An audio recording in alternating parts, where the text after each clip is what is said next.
Have you ever wondered what it truly means to live a good life? What if the answers were simpler and more profound than we ever imagined? Let's journey back to a mountainside where a crowd gathered much like people gather online today to hear words that would echo through millennia. Seeing the vast crowd, he sat down and his followers drew near. He began to teach them, saying, "Blessed are those who know their spiritual need, for the kingdom of heaven is theirs. Blessed are those who mourn, for they will be comforted. Blessed are the gentle, for they will inherit the earth. Blessed are those who hunger and thirst for what is right, for they will be filled. Blessed are the merciful, for they will be shown mercy. Blessed are the pure in heart, for they will see God. Blessed are the peacemakers, for they will be called children of God. Blessed are those who are persecuted for doing right, for the kingdom of heaven is theirs." He continued, "You are blessed when people insult you, persecute you, and falsely say all kinds of evil against you because of me. Rejoice and be glad, because great is your reward in heaven, for in the same way they persecuted the prophets who were before you." Think about that. The path to true blessing isn't about accumulating wealth or power. It's about our inner state, humility, compassion, a desire for justice and peace. It turns the world's values completely upside down. Then he told them, "You are the salt of the earth. But if the salt loses its saltiness, how can it be made salty again? It is no longer good for anything except to be thrown out and trampled underfoot. You are the light of the world. A town built on a hill cannot be hidden. Neither do people light a lamp and put it under a bowl. Instead, they put it on its stand, and it gives light to everyone in the house. In the same way, let your light shine before others, that they may see your good deeds and glorify your Father in heaven." What an incredible calling! We're meant to be a preserving force, a flavor that enhances the world. We're meant to be a light, not hidden away, but shining brightly for all to see, pointing them towards something greater through our actions. He then clarified his purpose. "Don't think that I have come to abolish the law or the prophets. I have not come to abolish them, but to fulfill them. For truly I tell you, until heaven and earth disappear, not the smallest letter, not the least stroke of a pen, will by any means disappear from the law until everything is accomplished." This wasn't about throwing out the old rules, but about revealing their deepest meaning. You have heard that it was said to the people long ago, "You shall not murder, and anyone who murders will be subject to judgment." But I tell you that anyone who is angry with a brother or sister will be subject to judgment. He was showing that the heart's intention matters just as much as the outward action. Anger is the seed from which violence grows. He even said that if you come to offer a gift and remember your brother has something against you, leave your gift, go and be reconciled first. Relationships are that important. He went deeper. You have heard that it was said, "You shall not commit adultery." But I tell you that anyone who looks at a woman lustfully has already committed adultery with her in his heart. Again, he's shifting the focus from simply following rules to transforming our inner world, our thoughts, and our desires. He challenged conventional wisdom on promises, saying, "You have heard that it was said to the people long ago, 'Do not break your oath, but fulfill to the Lord the vows you have made.' But I tell you, do not swear an oath at all. All you need to say is simply yes or no. Anything beyond this comes from the evil one." This is a call for radical honesty and integrity, where our word is our bond without needing elaborate oaths. Perhaps one of the most revolutionary teachings was this: "You have heard that it was said, 'Eye for eye and tooth for tooth.' But I tell you, do not resist an evil person. If anyone slaps you on the right cheek, turn to them the other cheek also. You have heard that it was said, 'Love your neighbor and hate your enemy.' But I tell you, love your enemies and pray for those who persecute you."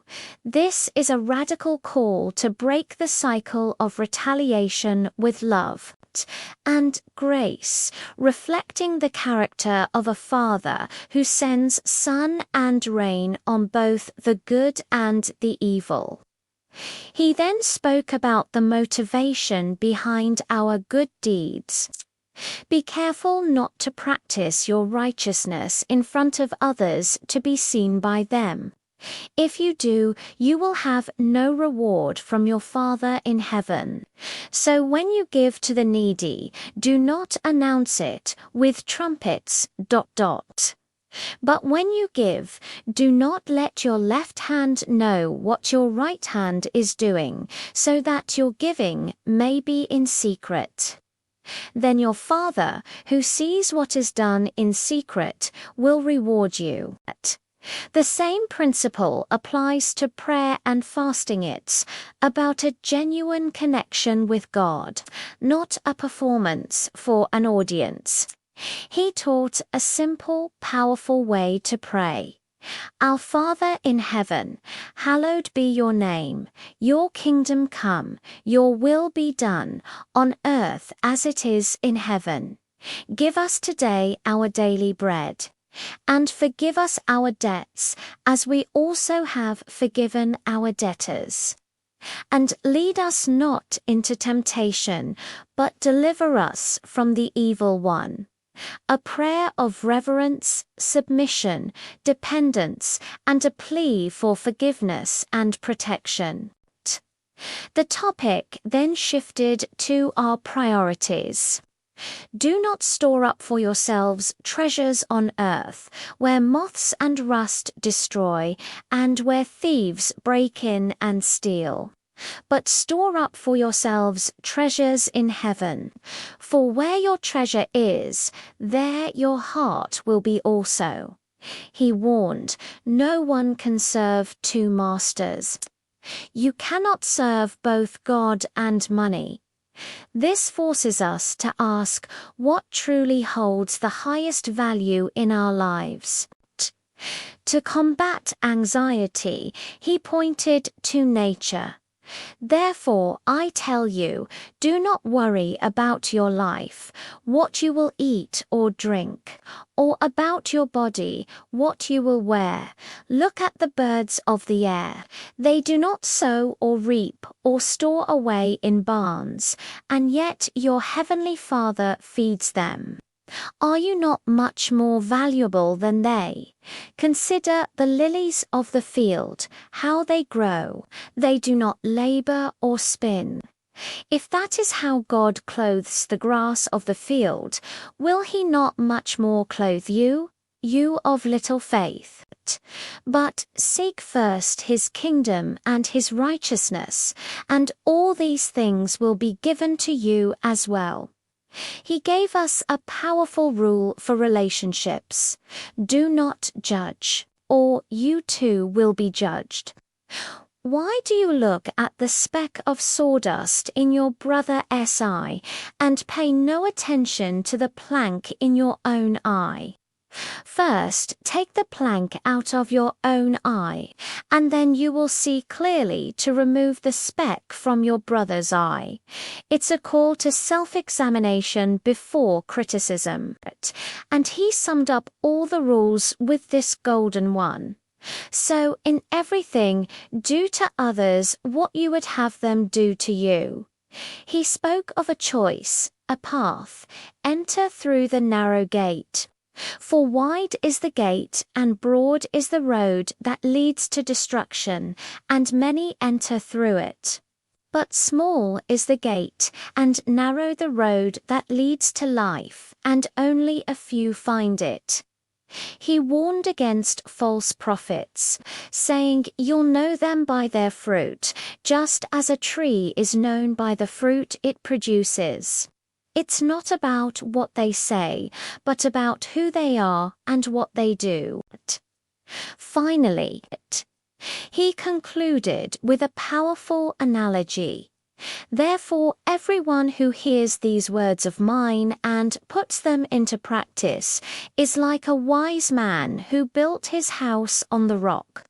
The rain came down, the streams rose, and the winds blew and beat against that house. Yet it did not fall because it had its foundation on the rock. But everyone who hears these words of mine and does not put them into practice is like a foolish man who built his house on sand. The rain came down, the streams rose, and the winds blew and beat against that house, and it fell with a great crash. When he finished, the crowds were astonished. He taught with an authority they had never seen before. As he came down the mountain, a man with leprosy came and knelt before him. "Lord, if you are willing, you can make me clean," he said. Jesus reached out his hand and touched the man. "I am willing," he said. "Be clean." Immediately he was cleansed. These words are not just an ancient speech. They are a blueprint for a life built on a solid foundation. A life of purpose, integrity, and radical love. A life that can withstand any storm. Thank you for joining me on this journey today. If these words resonated with you, consider subscribing for more content that explores life's deepest questions. Stay curious, stay thoughtful, and let your light shine.